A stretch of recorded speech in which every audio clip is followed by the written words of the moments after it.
Continuando con nuestra visita al Museo Naval del Tigre, que recomendamos a todos que lo hagan. Aprovechen y conozcan este museo que es muy interesante. Y con mi amigo, como siempre digo, Carlos María Ramiro, vamos a hablar de este barco, el Formosa, un cazaminas. Vamos a escucharlo. Él fue comandante de este buque, es decir, fue, para los que no lo saben, comandante vendría a ser el capitán del barco, pero en la Armada se dice comandante. Vamos a enterarnos cuándo vino, de dónde vinieron, qué tipo de construcción particular tenía y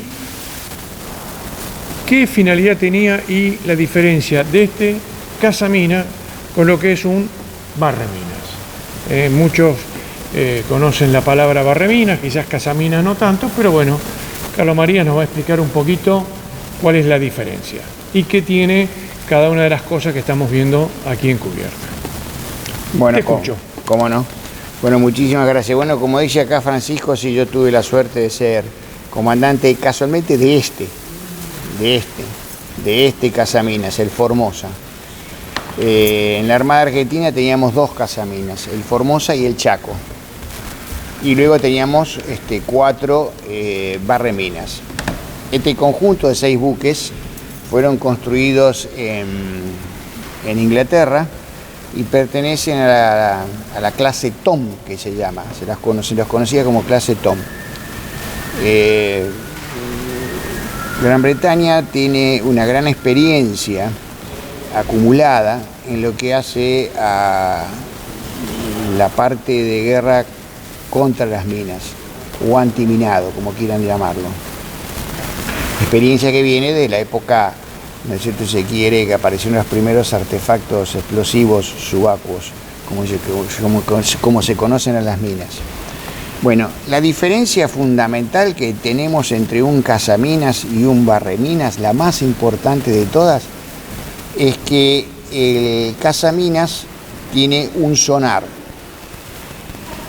¿Qué es lo que hacemos con un sonar? Bueno, tratamos de detectar objetos en el fondo, depositados en el fondo del lecho o en el lecho del mar o de un río, si se quiere, para ver si ahí hay algún objeto extraño que puede llegar a ser un objeto explosivo. Entonces este sonar, ¿no es cierto?, con este sonar el buque se instala en un lugar determinado, se queda, no digo que con máquinas con fondeado, pero sí con máquinas para.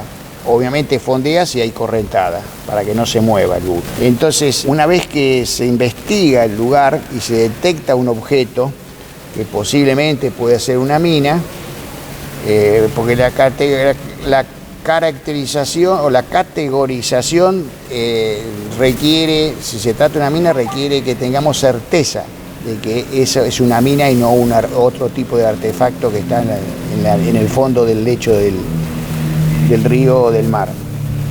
Entonces, una vez que está detectado eso, se manda un bote de goma con unos buzos tácticos, un bote de goma que lo tenemos aquí, por ejemplo, en la cubierta. Y ese bote lleva, ¿no es cierto?, a su vez un domo, una pieza metálica que se arría, ¿no es cierto? Y desde el buque se puede ver, con el sonar se puede ver ese digamos, instrumento metálico que se arría ahí, en ese bote. Y se lo va guiando al bote hacia el lugar donde está el objeto que se ha detectado con el sonar desde el buque. Una vez que se encontró en ese lugar, luego se arría otra pieza que se le conoce como el arma antimina. Esta pieza, ¿no es cierto?, tiene una característica, además tiene un explosivo, y entonces se lo coloca en la mina y se la hace volar, se hace explotar esa carga y vuela la mina.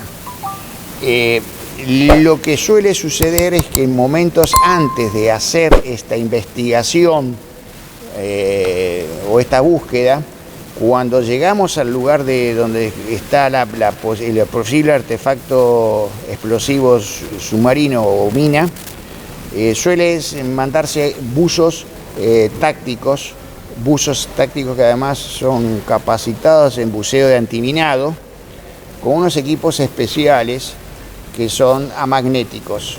Bueno, acá te voy a interrumpir un minuto, Sí.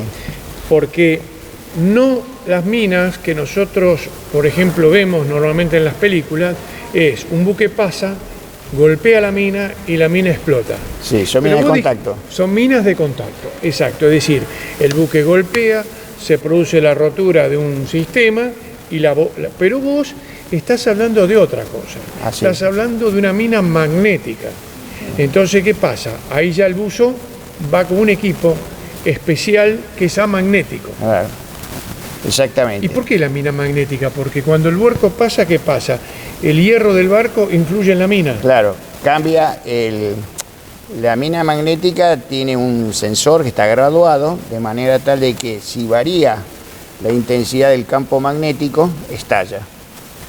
Pero en realidad lo que estamos haciendo con el cazamina, más que la mina magnética, estamos tratando de descubrir si es una mina de fondo, que es una mina de presión. Todas estas minas son difíciles de hacerlas estallar. Las minas de orinque o las minas de contacto, esa sí es más fácil. Y para eso hay otro sistema que también lo tiene el cazamina, pero también lo tienen los barreminas. Ahora bien, yo decía de estos buzos que tienen que bajar con esos equipos de gran profundidad, ¿no es cierto? Y además amagnéticos, porque no tienen ninguna pieza metálica, ¿no es cierto? Esos equipos se llaman DC-55 y tienen una mezcla.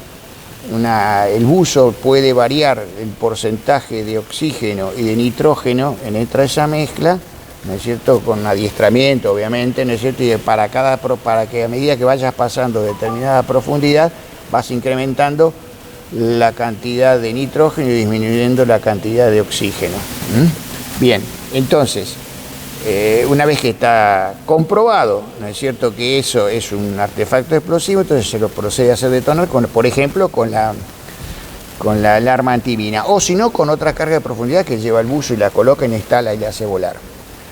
Ahora, lo interesante es que además el cazamina, además de esto, tiene, como se ve en la popa, si te parecen dos como especie de torpeditos amarillos. En realidad no son torpedos, llaman paravanos. Se largan y se colocan a una banda de estribor y otra a la banda de babor, y de ahí se va alargando, ¿no es cierto?, un cable, ¿no es cierto? Y ese cable, ¿qué es lo que va a hacer? Esos paravanes obviamente se sumergen, ¿no es cierto?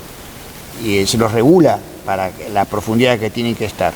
Entonces, esos cables, ¿no es cierto?, que tienen una sierra, ¿no es cierto?, son aserrados, lo que hacen es cortan el orinque de la mina. Al cortar el orinque de la mina aflora a superficie. Cuando aflora a superficie, la mina queda desactivada. Esto es así porque inclusive la Convención de Ginebra, ¿no?, o la Convención de las Armas en su momento, ¿no es cierto?, especificaba claramente que las minas de orinque, una vez que estaban en superficie, debían quedar desactivadas. Entonces tiene un mecanismo, ¿no es cierto?, hidrostático, y cuando sale en superficie desactiva la explosión. ¿Cómo hago yo, cómo hace este barco para evitar, por ejemplo, que se active una mina magnética? Exactamente, bien la pregunta. Bueno, acá estamos. Estos buques son totalmente de madera. Y precisamente como son de madera y aluminio, ¿no es cierto? Pero fundamentalmente son de madera. Los motores, inclusive, no son de acero, las cubiertas de los motores, son motores que llevan todo, son mecanismos. Una aleación especial. Una aleación especial. De hecho, en estos buques hay una patrulla de control de averías que toda vez que el buque va a salir a navegar, recorre todo el buque para determinar si hay elementos magnéticos presentes. Por ejemplo, uno de los elementos magnéticos presentes, un cuchillo o un tenedor. En estos buques no puede haber ni cuchillo ni tenedor con lo que nosotros estamos habituados a comer. ¿Y con qué comían ustedes? Son cuchillos de plástico, son material de plástico, como lo que hay en los aviones. También la vajilla donde se cocina es diferente. no es la vajilla común de acero inoxidable, no puede haberla. Por ejemplo, los víveres. Una de las cosas que hay que pensar que los víveres que se embarcan en estos buques, por ejemplo, no pueden estar enlatados. Entonces, todas esas medidas que yo les estoy diciendo, antes de zarpar, el suboficial y el segundo, el suboficial del buque, y el que es el más antiguo, y el señor segundo comandante hacen ese recorrido y verifican que se cumplan todas esas normas. Pero hay otro detalle más. Otro de los temas que es interesante comentarles a ustedes es que estos cascos de madera, ¿no es cierto?, con el contacto con el agua salada,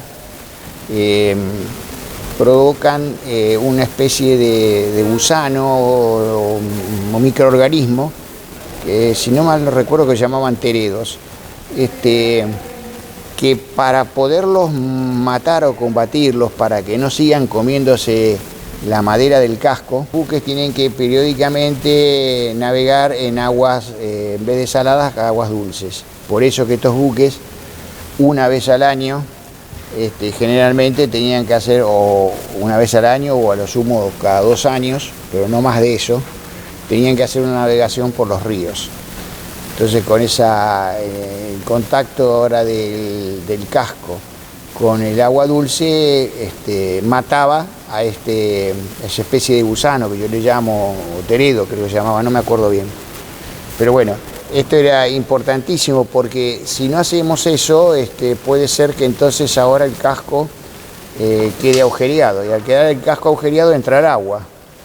Y entonces, una vez que entró el agua, el buque queda inutilizado, porque este no es un buque de guerra normal, es un buque que tiene casco de madera, como yo les dije. Todo es madera, todo es madera. Bueno. Te agradezco nuevamente haberme acompañado en esta visita al museo, y como siempre digo a nuestros amigos, espero que les haya gustado, y si quieren comentar, bienvenido. Gracias, Carlos María. De nada.